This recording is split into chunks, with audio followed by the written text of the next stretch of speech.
Баршаңызға сәлем достар, сіздермен бұл мен Егеман. Бүгінгі видеода Stand Leo'ны қалай скачать ету керек екенін көрсететін боламын. Артынан қайталап істеңді.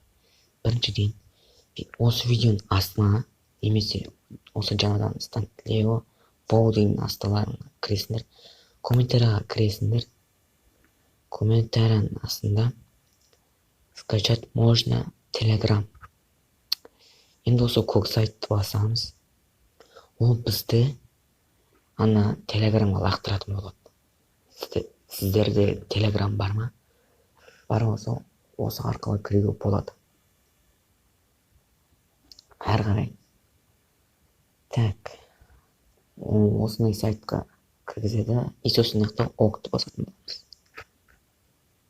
Окты басқан соң. Так. Telegram каналға тіркелуді ұмытпаңыздар, лайк басыңыздар.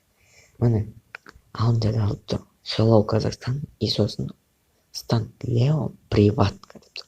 Осыны скачать ететін боласыңдар, міне достар. Осыны почти 1 гигабайт десе болады. Енді осы ключтерді жазсаңдар, сендерге скин береді. Мына жақта жазасыңдар ғой. Келесі видеода айтатын шығармын. Болды.